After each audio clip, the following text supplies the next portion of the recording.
यसै गरी रोधीमा आएर बाउले आमा लथेरे गीत गाएर पोखरामा यसै गरी रोधीमा आएर बाउले आमा लथेरे गीत गाएर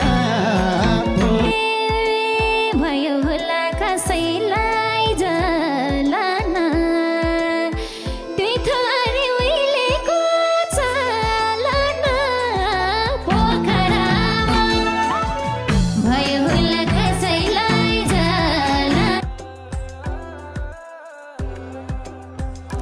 यसै गरी रोदीमा आएर बाउले आमा लथेरे गीत गाएर भन्दै चिज गुरुङले निर्जला गुरुङसँग यसरी रमाइलो लाइभ दोहोरी गाएका छन्। दर्शकबिन नमस्कार, आज पनि हामी चिज गुरुङ र निर्जला गुरुङको नयाँ अपडेटका साथ उपस्थित भइसकेका छौँ। भिडियोलाई अन्तिमसम्म हेरेर साथ दिनुहोला।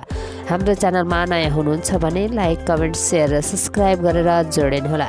हामीलाई कहाँबाट हेर्दै हुनुहुन्छ त्यो पनि जानकारी गराउनुहोला। पछिल्लो समयका चर्चित गायक चिज गुरुङ र निर्जला गुरुङले यति बेला रमाइलो लाइभ दोहोरी गाएका छन्।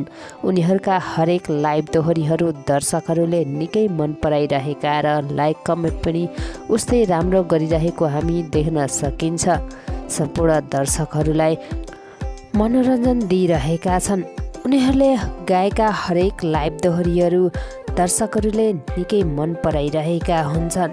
उनीहरूले हालसम्म थुप्रै लाइभ दोहोरीहरू सँगै गाएका छन्। उनीहरूका हरेक लाइभ दोहोरीहरू उत्तिकै चर्चामा रहेका छन्। दर्शकबिन तपाईँ पनि चिज गुरुङ र निर्जला गुरुङको लाइभ दोहोरी मन पराउनुहुन्छ र उनीहरूको एकदमै ठुलो फ्यान हुनुहुन्छ भने एक लाइक गर्नुहोला। हामी भिडियोको अन्तिममा छौँ। तपाईँलाई हाम्रो भिडियो कस्तो लाग्छ, जस्तो लाग्छ त्यस्तै सुझाव सल्लाह अनि प्रतिक्रिया दिन भने नभुल्नुहोला।